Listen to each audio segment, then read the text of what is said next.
네, 디자인의 중요성은 뭐 굳이 이야기하지 않아도 다 아실 겁니다. 최근에 뭐 대기업들의 그 디자인 브랜드의 가치가 뭐 몇 조 원에 달한다 이런 기사들도 있는데요. 사실은 디자인하면 어떤 상품의 가치를 높이기 위해서 고민하는 걸로 생각할 수 있는데 디자인의 개념들이 좀 많이 달라지고 있습니다. 소통, 배려, 협력 이런 그 삶의 가치들을 녹여내고 구현해내려는 노력들이 있는데요. 서울시에서도 모두를 위한 디자인이라고 불리는 유니버설 디자인에 대한 홍보 동영상을 제작해서 관련된 일을 하고 있습니다. 오늘 시시각각 토크에서 강효진 서울시 디자인 정책과 팀장 모시고 서울시의 유니버설 디자인이 뭔지 어떤 의미인지 말씀 나누겠습니다. 어서 오십시오. 네, 안녕하세요. 디자인 공부 좀 오늘 하겠습니다. 좀 한 수 가르쳐 주십시오. 예, 일단 유니버설 디자인이라고 말씀드렸는데요. 이게 뭔가요? 네. 다양한 시민들이 있는데요. 시민들의 행태라든지 인지적인 신체적 상황들이 굉장히 다양한 경우를 말하는데요. 유니버설 디자인은 장애 유무나 연령 그리고 성별, 국적, 심지어는 문화적인 배경에 상관없이 모든 사람들이 제품이나 환경, 서비스 등을 편리하고 또 안전하게 이용할 수 있도록 환경을 조성하는 것을 말합니다. 네. 네, 그래서 모두를 위한 디자인이라고 많이들 얘기를 하시고요. 그리고 영국에서는 포용적이라고 하는 개념을 넣어서 인클루시브 디자인이라고도 하는데요. 네. 이제 도시가 나아가야 될 가치이자 철학이기도 하죠. 예. 네. 쉽게 설명을 해주셨습니다. 네. 유니버설 디자인. 뭐 해석을 하자면 범용 이렇게 해석할 수 있을까 싶었는데 네. 모두를 위한 디자인 이렇게 하니까 딱 그 한 단어로 설명이 됩니다. 네. 주로 이런 디자인이라고 하는 게 앞서 말씀드린 것처럼 기업들은 이제 제품을 반영하고 판매하는 데 주안이 있잖아요. 네. 서울시에서는 이제 시민들의 정책적인 배려 이런 곳에 이제 유니버설 디자인을 적용하시려고 구현하시려고 하는 것들이죠. 네, 예. 네, 그렇습니다. 그러면 이런 소위 모두의 디자인, 유니버설 디자인에 대해서 우리 서울 시민들은 어느 정도나 인지를 하고 있을까요, 상황이? 네. 네, 불행히도 이제 일본이나 유럽 같은 경우, 특히 이제 미국도 마찬가지지만요. 다 그 유니버설 디자인이 시민들이 누려야 되는 어떤 보편적인 권리로서 많이들 알고 계신데요. 네. 우리나라는 안타깝게도 한 10명 중에 한 8명 중에 뭐 이제 한두 명 정도도 아실까 네. 말까 하는 그런 상황입니다. 원래 이제 유니버설 디자인이 1990년도에 이제 미국의 로널드 메이슨이라는 사람이 이제 확산을 하는데 이제 굉장히 그 초창기에 노력을 했는데요. 처음에 그는 미국형 같은 경우는 베트남전에서 상위 군인들이 사회로 복귀하기 위한 어떤 환경, 디자인 네. 이런 개념으로 발전을 했었고 북유럽 같은 경우는 고령화가 너무나 급속하게 진행이 되면서 이제 그들이 일상생활을 수행할 수 있는 그런 절실한 노령층이 노령층이 그런 그 절실한 그 필요에서 시작이 된 배경이 있습니다. 네. 근데 이제 노르웨이 같은 경우도 굉장히 험준한 그런 그 자연 지형을 가지고 있음에도 불구하고 배리어를 없애고 또 유니버설한 가치를 구현하기 위한 도시 환경 디자인을 굉장히 역점적으로 국가적으로도 추진을 하고 있는데요. 이제 저희가 이제 홍보 동영상을 제작하게 된 배경은 이제 그런 이제 우리 시민들도 누려야 될 권리로서 이런 것들이 얼마나 환경이 중요한가 그런 것들을 알리기 위해서 동영상을 제작하게 되었습니다. 우리 시민들이 이제 유니버설 디자인에 대해서 유니버설 디자인이 뭔지 아세요? 이렇게 물어보면 아직 잘 모르신다는 거죠. 네, 그렇죠. 저도 마찬가지입니다. 저에게 물어보신다고 하면 글쎄요 할 것 같은데 그것은 이제 우리가 아직 인지가 덜 된 것도 있고 그런 거에 대한 것들이 이제 지금 있는데 잘 안 알려진 것도 있고 이를테면 서울시에서 지금 이런 모두의 디자인, 유니버설 디자인이 적용되고 있는 거 이런 거 예를 들면 뭐 한두 가지만 들어주시면요. 네. 뭐가 있을까요? 글쎄요, 저상버스 같은 경우는 이제 장애인들이 휠체어가 들어가기 위해서 이제 리프트를 내려서 타시게끔 하는 거잖아요. 네. 근데 그거는 장애인의 초점을 맞춰서 제공이 되는 서비스지만 어린이도 편하고 고령자들도 편하고 임산부도 편하고 네네. 그렇잖아요. 이렇게 낮게 계단이 돼 있으니까. 그렇죠. 예. 그래서 어떤 특수한 대상에게 맞춤형으로 들어가는 디자인이 어느 정도 보편성을 갖게 되는 다른 네. 사람도 편리하게 해줄 수 있다라는 그런 게 있을 수 있고요.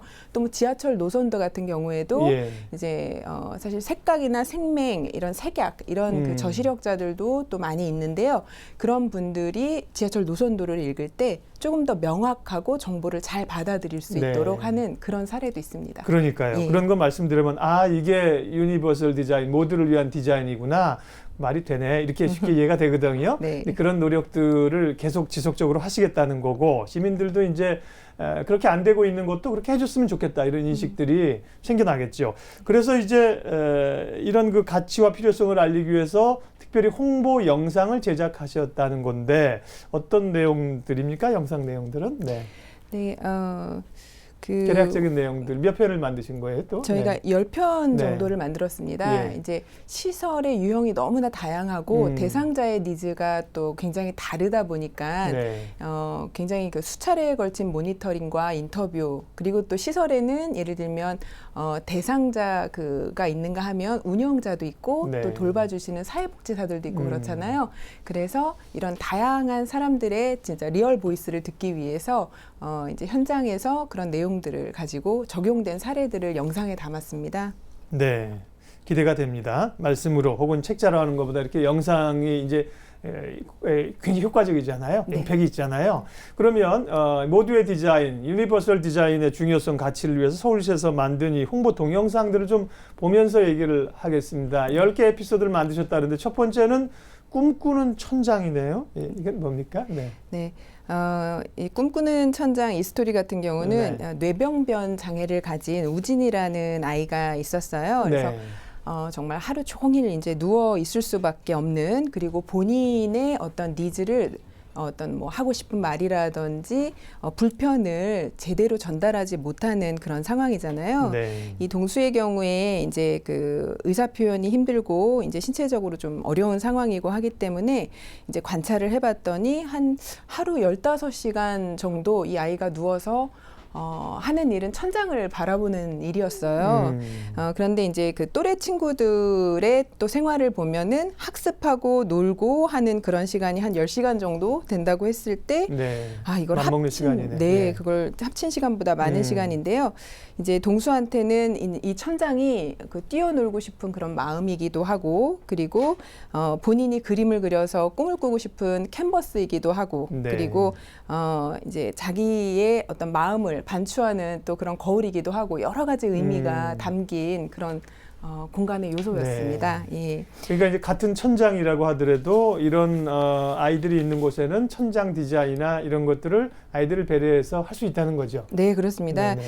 그래서 이제 그 구름 모양의 네. 거울을 달고요. 거기에 이제 색상을 따뜻하게 적용하고 그리고 이제 편안한 자연적인 요소, 나무 네. 같이 예, 그런 그 요소를 반영해서 꿈꾸는 천장을 디자인을 했고요. 그리고 네. 이 아이가 그걸 보고 참 이게 반응이 확실할 수 있을까? 이제 그걸 우리가 느낄 수 있을까? 이렇게 생각을 하지만 그걸 보면서 아이가 얼마나 즐거워하고 또 그 이제 굉장히 달라진 걸 느낄 수가 있었거든요. 네. 그래서 이 유니버설 디자인이 꿈을 보여주고 싶은 마음이라는 의미에서 이 에피소드를 제작을 하게 되었습니다. 네.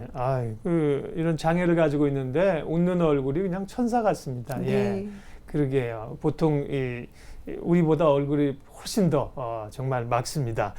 예, 그렇게 해서 이제 이 소위 모두를 위한 디자인이 무엇인지를 보여주기 위한 에피소드를 만드신 건데요. 다음은 100개의 동심, 100번의 관찰. 예, 이건 어떤 사례입니까? 네. 이 스토리는 디자인의 길이 정말 멀고도 험하다는 그런 걸 반증하는데요. 일단 다양한 장애를 가진 영유아들이 생활하는 공간이었습니다. 그래서 아이들의 행동과 특성을 관찰하는 데서 이제 이야기가 시작이 되는데요. 아이들이 현관에서 이제 신발을 신는 걸 보면은 땅바닥에 그냥 철퍼덕 앉고요. 또 네. 시설이기 때문에 아이들이 한꺼번에 이렇게 몰려가지고 이제 막 그 바닥에 이렇게 막 앉아서 음. 안전하지도 않고 네. 그런 상황에서 디자인이 배려할 수 있는 게 뭘까라고 하면 일단 벤치하고 신발장이 접목된 걸 통해서 아이들이 네. 이렇게 질서 있게 앉아서 이제 신발을 이제 신을 수가 있고요. 네. 또 이제 균형을 잃었을 때는 또 이렇게 봉을 잡는다든지 하는 그런 디자인을 이제 생각해 볼 수가 있었는데요.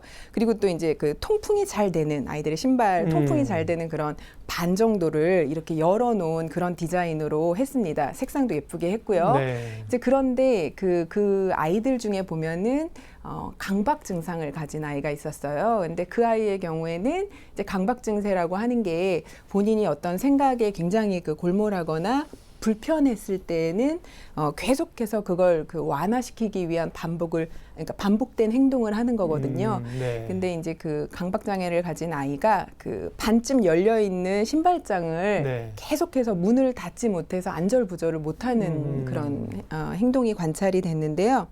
이런 것처럼 이제 참 갈 길이 멀다. 이게 디자인이라고 하는 것이 네. 어떤 아이들을 배려해서 이 정도면 잘했구나라고 생각을 했는데 또 거기에서 또 다른 아이는 그걸로 인한 어떤 불편이나 조금 더 해줘야 되는 그런 상황들이 네. 있다는 거를 저희가 이제 배우게 되었고요. 그럴 때 그래서 고민이 있으시겠네요. 그럼요. 모두를 만족시키기 위해서 디자인을 하는데 그런 게 또 새로운 문제가 나오면. 네네. 네. 그래서 100개의 동심을 예. 지켜주기 위해서는 아. 100번의 관찰이 필요하다라고 하는 그런 제목으로 에피소드를 그런 만들었습니다. 의미군요. 네. 모두를 이제 세밀하게 개인으로서 봐줘야 된다. 네. 그럼 저 신발장의 디자인을 직접 이제 저렇게 만드시고 거기 아이들이 어떻게 반응하는가를 보고 영상을 만드시고 그런 거예요? 네네, 그렇습니다. 네. 굉장히 예쁘네요. 신발장이. 그런 것들이 꼭 아이들뿐만 아니라 뭐 누구에게라도 적용돼도 굉장히 편할 것 같습니다. 예, 디자인이 할 수 있는 일이 참 많군요. 예, 어려움도 있지만. 예, 그 다음 또 에피소드 소개 좀 해주시면 어떤 게 있을까요? 네, 이제 Where is UD라고 해서요. 네. UD라고 하는 그 인식을 이제 인식이 아직 확립이 되어 있지 않기 UD는 때문에 유니버설 디자인의 예, 약자입니까? 그렇습니다. 예. 그래서 유니버설 디자인이 우리 주변에서 일상적으로 발견할 수 있는 어떤 섬세한 배려, 또 좋은 디자인 이런 것들을 소개하기 위해서 퀴즈처럼 찾아보는 형식으로 만들었는데요. 예, 어린이나 어르신, 장애인, 여성 이렇게 대상자들이 어떤 환경에서 어떤 것들을 되게 필요로 하는지 이런 것들을 케이스별로 볼 수 있는 그런 이제 재미 요소가 있는 동영상입니다. 그래서 이제 예를 들면 보육시설 같은 경우에 이제 저런 경우에는 이제 복지시설에 좀 앉으실 수 있는 그런 벤치를 디자인한 거고요. 그리고 저런 시설은 또 이제 그 ADHD라든지 과잉 행동을 하는 아이들을 위해서 안전을 챙기면서도 이제 손잡이의 높이라든지 네. 마감재 이런 것들을 배려를 한 또 투시창 이런 게 적용이 된 그런 그 디자인입니다. 그래서 이제 또는 이제 좁은 공간을 굉장히 다양하게 활용할 수 있는 그런 그 가변형의 칸막이라든지 이런 것들을 이제 사례로 넣었습니다.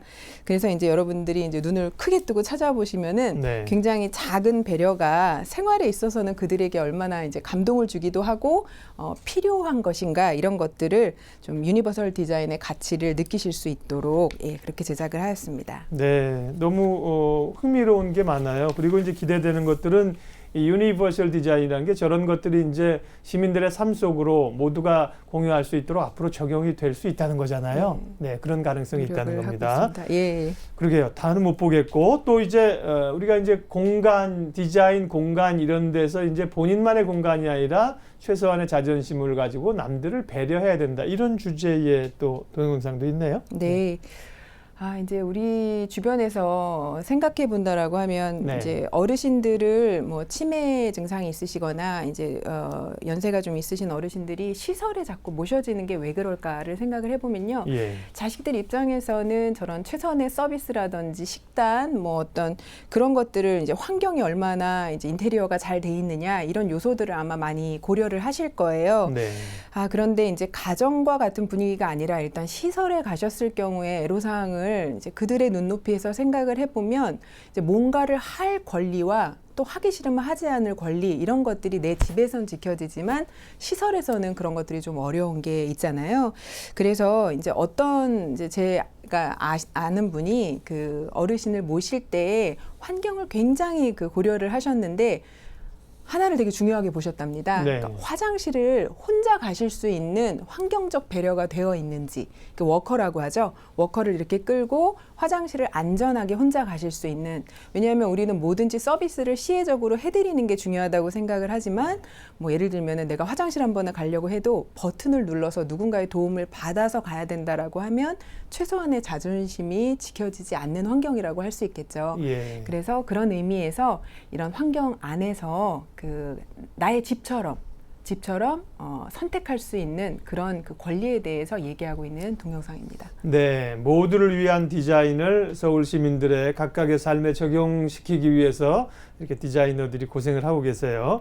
10개 동영상인데요. 뭐 오늘도 역시 다 소개는 못 해드리고 나중에 이제 보실 수 있는 방법을, 차분하게 보실 수 있는 방법을 좀 이따 알려드리겠고요. 이런 그 에피소드 동영상을 만드신 것이 모두를 위한 디자인, 유니버설 디자인을 통해서 이제 동영상을 통해서 보시는 분들에게 전하고 싶은 메시지는 어떤 겁니까? 궁극적으로.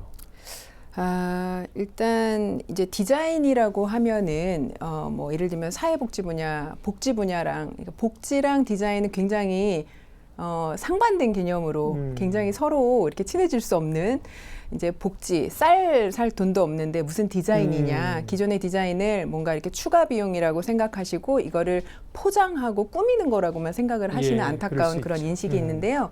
사실은 그것이 아니라 이제 환경을 통한 배려, 여기에서는 이제 자기가 가진 신체적인 능력과 어떤 인지 상태에 대해서 남아있는 잔존 능력을 충분히 활용해서 어떤 그런 환경적인 것들을 만들어 나가는 것이 환경 인권이라고 좀 큰 얘기를 쓸 수 있을 것 같습니다. 예. 그래서 그것이 바로 복지일 수 있겠다. 어떤 자립성을 지원하는 그런 걸 좀 강조해서 말씀드리고 싶습니다. 제가 앞서 몇 차례 얘기하면서 이런 그런 멋진 유니버설 디자인을 우리 시민들이 만나볼 수 있는 거죠. 이렇게만 말하고 보니까 조금 무책임한 것 같습니다. 시에서 다 해주기를 바라는. 예를 들면 뭐 각각의 뭐 시설이나 기관이나 뭐 이런 데서 스스로 이런 걸 이제 벤치마크해서 할 수 있는 거잖아요. 네, 그렇습니다. 그런 가이드라인이 될 텐데요. 그러면 이런 그 모두의 디자인, 유니버설 디자인을 알리기 위해서 많은 노력을 하고 계시다고 들었어요. 어떻게 하고 계세요? 네, 일단 그 서울시에는 한 11,000여 개의 복지시설이 있습니다. 네. 굉장히 많죠. 예. 이제 유형도 굉장히 다양한데요. 한 그 1년에 한 300억 이상의 예산을 400여 개 시설의 기능보강 사업비라는 이름으로 이제 투자를 하고 있는데요. 이제 문제는 뭐냐면 대부분 그 공사가 완료된 이후에 운영자가 선정되는 경우도 굉장히 많고요. 그리고 이제 과정 안에서 그 뭐 내 집 같으면 그렇게 하지 않겠지만 시설이기 때문에 굉장히 그 사용자나 대상자의 특성, 그리고 운영자의 어떤 노하우, 이런 것들이 잘 반영되지 못한 상태대로 건물이 좀 획일적으로 지어지는 경향이 있습니다. 네. 그러면 그 시설을 결국은 이용하는 시민들과 그 대상자들이 이제 굉장히 불편을 겪게 되는 그런 이제 안타까운 현실이 있는데요. 그래서 이제 예산이 작다 이제 공공시설은 이렇게 할 것이 아니라 그 작은 예산을 가지고 중복해서 낭비하는 사례가 없게끔 또 프로세스를 굉장히 이제 여러 번 뜯고 다시 고치고 하는 그런 애로사항을 겪지 않으면 훨씬 더 그런 과정도 효율적으로 될 거라고 생각이 되어서 지금 이제 몇 권의 가이드라인을 갖고 왔는데요. 가이드북도 만드셨군요. 네. 노인 대상인 경우에는 네. 이제 노인복지관과 뭐 예를 들면 노인복지주택 이런 게 있는 것처럼 노인에 관한 그 시설 유형만 해도 저희 가이드라인 24개 이런 것들이 24개가 있습니다. 그래서 이 안에 뭐 예를 들면 법규라든지 그리고 체크리스트, 그리고 이 안에서 어떤 그 다른 사례들, 사진들 이런 것들을 좀 이렇게 다채롭게 다루고 있고요. 그래서 이런 그 유니버설 가이드라인, 이렇게 통합본도 지금 있는데요. 네. 이런 가이드라인이 이제 만들어진 이유는 현장에서 건축사들은 예를 들면은 굉장히 디자인을 잘 하는 사람들도 뇌병변 장애의 아이의 행태와 인지가 어떤지를 모르고요. 네. 그리고 뭐 반대로 시설장들은 디자인이나 건축의 용어를 모르기 때문에 서로 소통에 대한 그런 그 이제 굉장히 불편함이 많았습니다.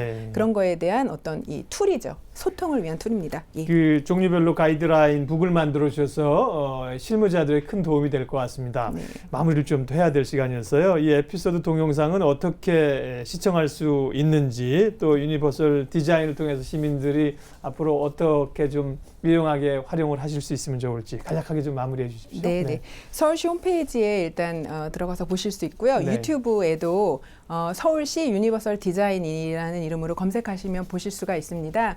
그리고 이제 그 가이드라인 같은 경우도 이제 서울시 홈페이지에서 다운받으실 수가 있는데요. 저희가 지금 공공 공간이랑 그 다음에 이제 민간 부분까지도 확대해서 가이드라인을 세부적으로 만들고 확산해 나가려고 지속적으로 하려고 준비 중입니다. 네, 고맙습니다. 디자인이 사람을 얼마나 이렇게 아름답게 할 수 있는가에 대해서 오늘 좀 그런 계기를 빛을 좀 본 것 같습니다. 예, 오늘 강효진 서울시 디자인 정책과 팀장 모시고 서울시에서 추구하는 유니버설 디자인, 모두의 디자인에 관한 이야기 했습니다.